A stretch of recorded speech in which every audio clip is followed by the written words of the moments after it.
ልጁን ይሄ አይረባም፣ ይሄ እኮ የሚረባ አይደለም ይላል አባት።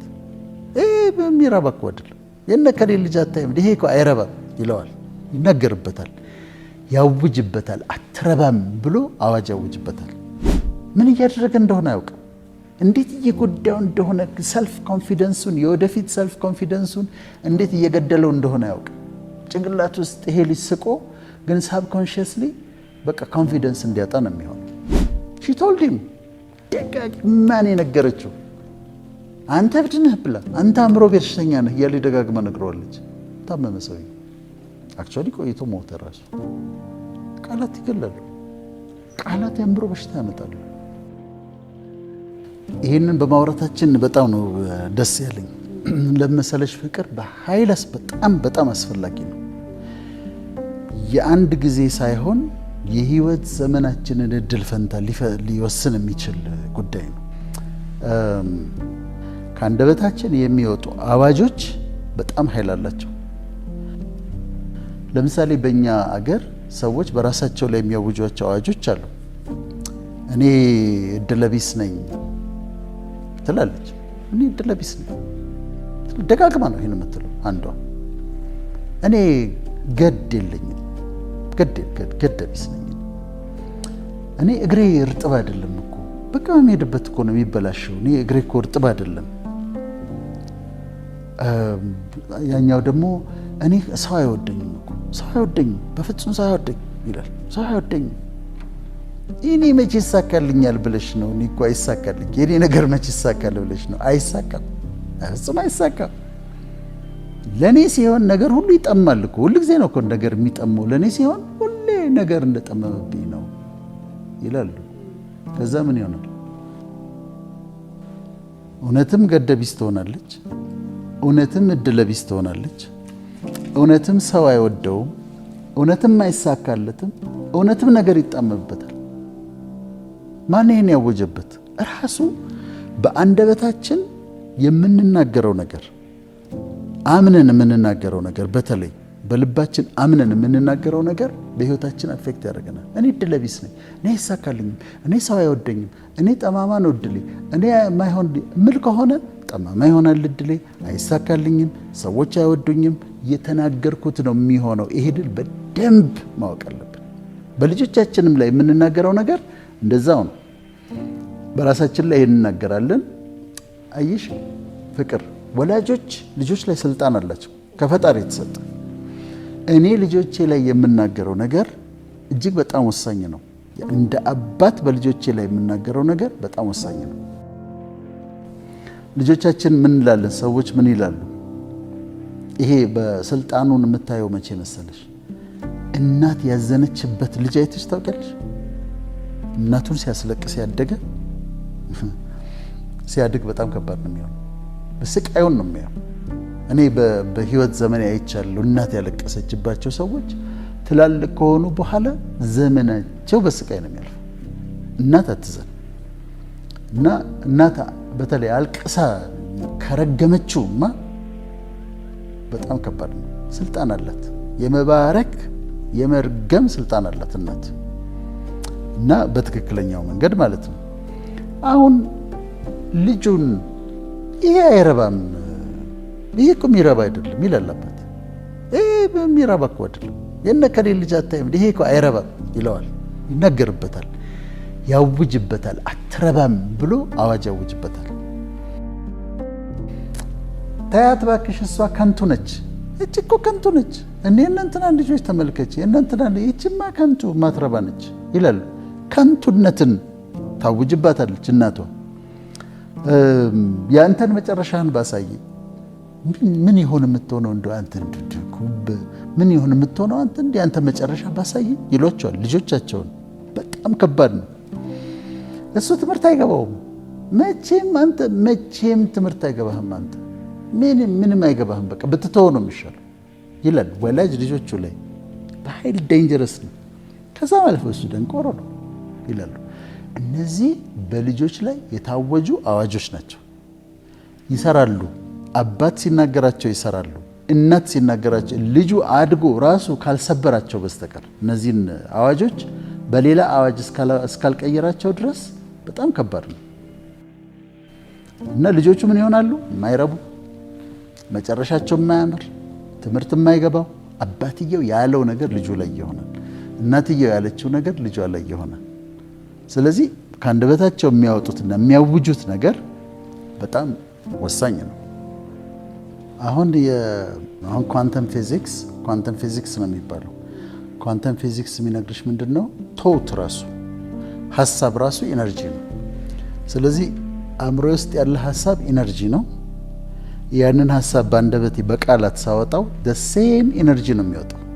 ኔጌቲቭ ኢነርጂ ሊሆን ይችላል፣ በአንደበቴ ይወጣል። ፖዚቲቭ ኢነርጂ ሊሆን ይችላል፣ በአንደበቴ ይወጣል። ኃይል አለው። ኔጌት ካልተደረገ በስተቀር ለምሳሌ ይሄ ልጅ የተነገረበትን ኔጌቲቭ ቃላት በፖዚቲቭ ቃላት ማጥፋት ይችላል። በኔጌቲቭ በፖዚቲቭ ይጠፋ የለም፣ እንደዛ ማድረግ ይችላል። ያ እስካልሆነ ድረስ ግን ይሰራበታል። ያን ለዛ ነው ኃይል ስለሆነ ቃላት ኃይል ስላላቸው ሄደው ያለማሉ። የሰውን ሕይወት ሄደው ደግሞ ሊያጠወልጉ ይችላሉ። አሁን አንድ በጣም ኢንትረስቲንግ ጥናት አለ። ያከራክራል፣ ሰዎችን አከራክሯል። ግን ዶክተር ማሳሩ ኢሞቶ የሚባል ጃፓናዊ ነው የሰራው እና ለ20 ዓመት ጥናት አድርጓል። ለ20 ዓመት ውሃ ላይ ያጠና ነው። ከንጹህ ውሃ የወስድና በረዶ ያደርግና በዳርክ ፊልድ ማይክሮስኮፕ ያያል። ክሪስታሎችን ያያል፣ የሚሰሩ ክሪስታሎችን ያያል። ከቆሸሸ ውሃ ደግሞ ይወስድና አሁንም በማይክሮስኮፕ በረዶ ያደርግና ከዛ በኋላ በማይክሮስኮፕ ያያል። በኋላ the hidden message in water የሚል መጽሐፍ ጻፈ። ውሃ ውስጥ ያለ ስውር መልእክት ብሎ መጽሐፍ ጻፈ እና የኒውዮርክ ታይምስ ቤስት ሴለር ነበር። በጣም የተሸጠ መጽሐፍ ነው። እሱ ምንድን ነው ያለው? የሰራው ጥናት መጀመሪያ ውሃው አለ። ውሃውን ያስቀምጥና ሙዚቃ ይከፍታል። ለምሳሌ ክላሲካል ሚውዚክ ይከፍታል። ሞዛርት ምናምን አይነት ሙዚቃ ይከፍታል እዚኛው ውሃ ላይ። እዛኛው ውሃ ላይ ደግሞ የማግስቱ ወይ ቆይቶ ደግሞ ሌላ አይነት ይሄ ሄቪ ሜታል የሚባል የሚረብሸው አለ፣ እንደሱ አይነት ሙዚቃ ይከፍታል። ሁለቱንም በረዶ ያደርጋቸዋል። በረዶ ካረጋቸው በኋላ በማይክሮስኮፕ ያያቸዋል ክሪስታሎቹን። ይሄ ክላሲካል ሚውዚክ የተከፈተለት ውሃ እሱን የከፈተለት ውሃ በጣም የሚያምሩ ክሪስታሎችን ይሰራል። ያኛው ደግሞ ሮክን ማነው ሄቪ ሜታል የተከፈተበት ከባድ እንትኖች አሉ አይደል? እሱ የተከፈተበት ደግሞ በረዶ አድርጎት ክሪስታሉን ሲመረምር ክሪስታሉ ስብርብር ያለ የሚያስጠላ አሁንም እነሱንም ያሳያል። ስለዚህ ሚውዚክ በውሃው ክሪስታሎች ላይ ያለውን ተጽዕኖ ያሳያል። ይሄ ክላሲካል ቆንጆ ሙዚቃ የሚያገኘው ውሃ የሚያማምሩ ክሪስታሎች ሲሰራ፣ ያኛው የሚረብሸውን ሚውዚክ የተለቀቀበት ውሃ ደግሞ የሚያስጠሉ የተሰባበሩ ይሰራል። በጣም አስገራሚ።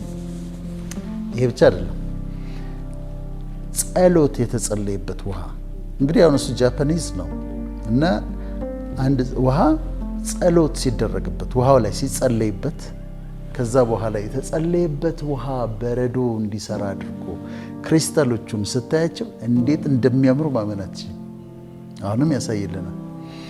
ከዛ ደግሞ ጸሎት የተባረከ ውሃ የተጸለየበት ውሃን እንደዚህ ያሳያል። ከዛ ደግሞ ርግማን የተደረገበት ውሃ ደግሞ ዝም ብሎ ከርስ የተደረገ እሱን ደግሞ ሲያስጠሉ ክሪስታሎቹ በጣም ነው የሚገርሙ። እነዚህን ሰራና ከዛ ንግግሮችስ ብሎ አሰበ። ንግግር ቃላት በውሃው ላይ ተጽዕኖ አለው ወይ ብሎ አጠና። አሁን ውሃውን ያመጣና ያስቀምጣል። ከዛ አንዳንድ ቃላቶች ለምሳሌ አይ ላቭ ዩ፣ አንቺ ቆንጆ ነሽ፣ አንቺ ውብ ነሽ፣ እወድሻለሁ፣ እኔ በፍቅር አምናለሁ የሚሉ ቃላቶች የአፕሪሺዬሽን፣ የፍቅር፣ የአድሚሬሽን ቃላቶች ይናገራል ውሃው ላይ። ወይም ደግሞ ይለጥፍበታል። አይ ላቭ ዩ የሚል ጽሁፍ ይለጥፍበታል ውሃው ላይ። ይሄን እንዲያደረገ አይደለም።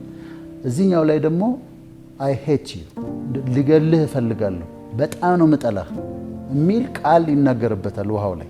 ወይም ይለጥፍበታል። አሁን ፋይንዲንጉን ብትመለከች በጣም ያስገርማል። እዚህ ጋር ወድሻለው፣ ፍቅር ነው፣ ደግነት ምናምን ቆንጆ ቃላት የተነገሩበት ውሃ በረዶ ሆኖ ክሪስታሎቹን በማይክሮስኮፕ ሲያቸው በጣም የሚያማምሩ ክሪስታሎች ናቸው። ይሄኛው ደግሞ ጠላሃለሁ፣ ልገልህ እፈልጋለሁ፣ በጣም ማንምት የንዴት የጥላቻ ምናምን የተነገረባቸው ደግሞ ስብርብራቸው የወጣ በጣም ዳርክ የሆኑ ምን እንደሆኑ እንኳን የማትለያቸው አይነት ሆኖ ያሳያል። እንግዲህ እኛ የተሰራ ነው ከውሃ ነው አይደለም? ቃላት ከአንደበት የሚወጡ የፍቅር ቃላት እንደዛ ማሳመር ይችላሉ። ከአንደበት የሚወጡ የጥላቻ ቃላት ደግሞ እንደዛ ማበላሸት ይችላሉ። ስለዚህ ኮንክሉዥኑ ምንድን ነው?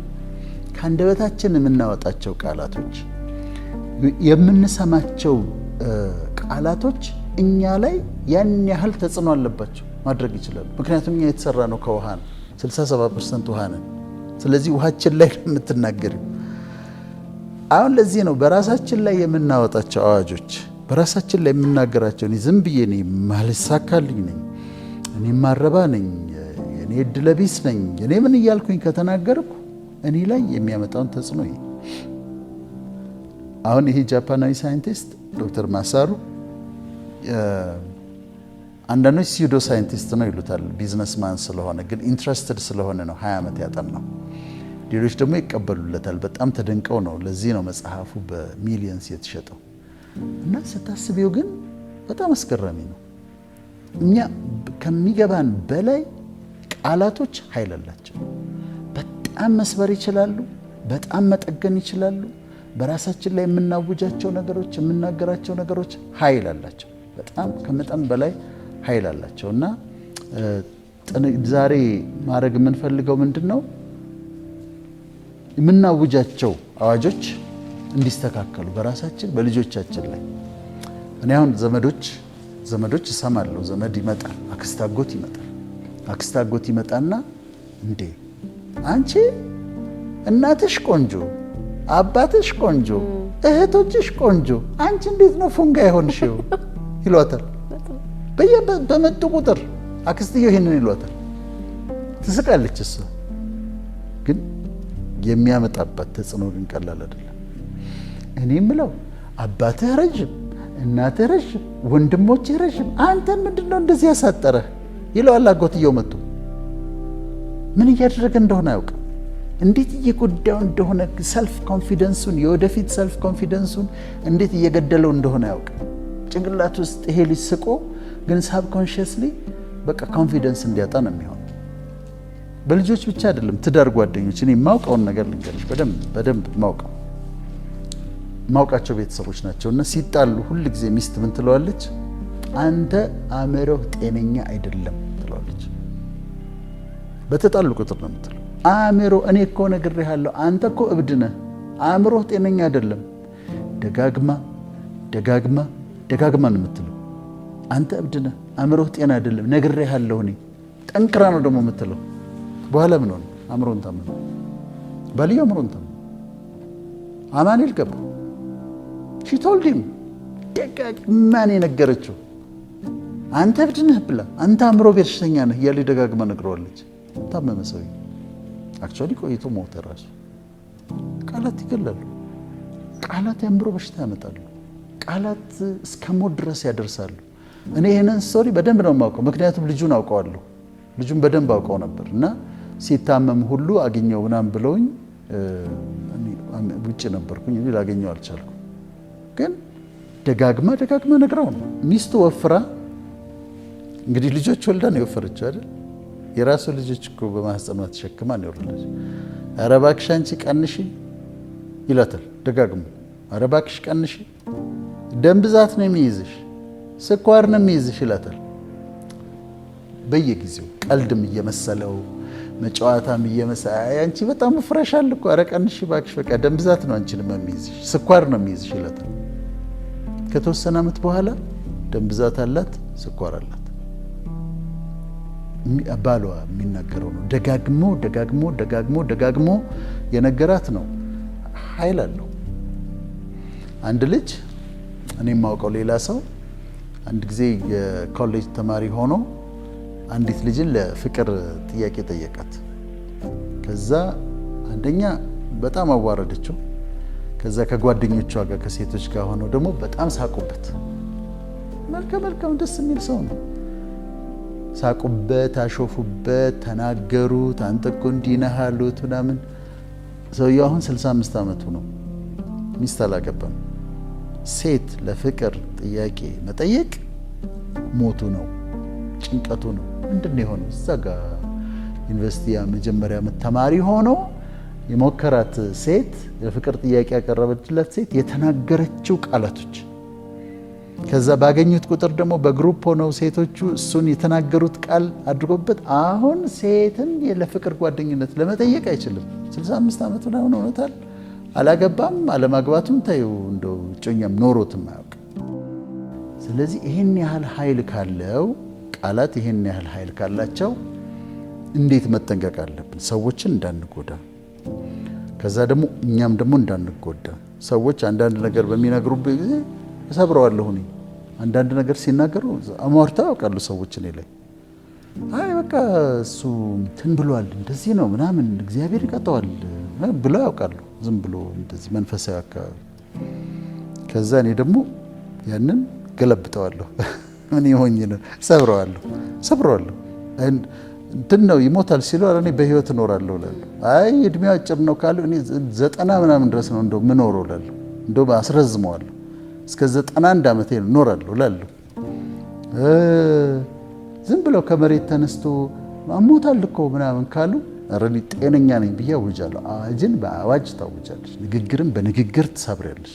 ምክንያቱም ሰዎች የሚናገሩት ነገር ኃይል ስላለው ካልሰበርሽው ከነሱ የወጣውን ኔጌቲቭ ጠማማ ንግግሮች፣ አሉታዊ ንግግሮች አንቺ ደግሞ ፖዚቲቭ በሆኑት ለውጠሽ ትሰብሪያለሽ።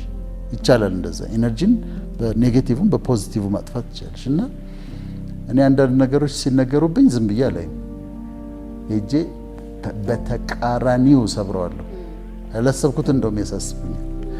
አሁን ባጭሩ ያስቀር ማለት ነው። አሁን እነሱ እንደ ቀልድ ነው ወይ ዝም ብሎ ልምድ ሆነባቸው ነው።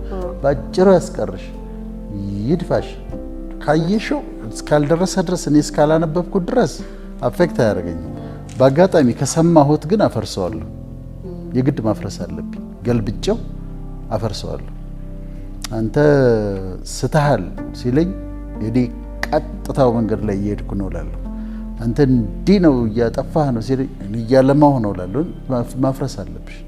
ባጭሩ ያስቀርሽ ካለ ኧረ እኔ መንገዴ ረዥም ነው በጣም ረዥም ነው ብለሽ ትያለሽ። እና ማፍረስ ጥሩነቱ ማፍረስ ይቻላል። እና ያንን ማድረግ ስለ ቃላት እንጠቀማለን። በተለይ ለወላጆች ማውራት አለብን። ልጆቻችሁ ላይ ማይሆን ነገር አትረባም፣ አትረቢም፣ አትጠቅሚም፣ እንደዚህ ነሽ፣ ዘመድ እየመጣ አንቺ ፉንጋ ነሽ፣ ባሪቾ፣ ቅጽል ስም ማውጣት፣ ታላላቅ ወንድሞች ታናሽ ወንድማቸውን በማይገባ ቃላት በብሽሽቅ ምን ያህል እየገደሏቸው እንደሆነ ያውቁ። ስለዚህ እሱን በጣም ማሳሰብ እንፈልጋለን።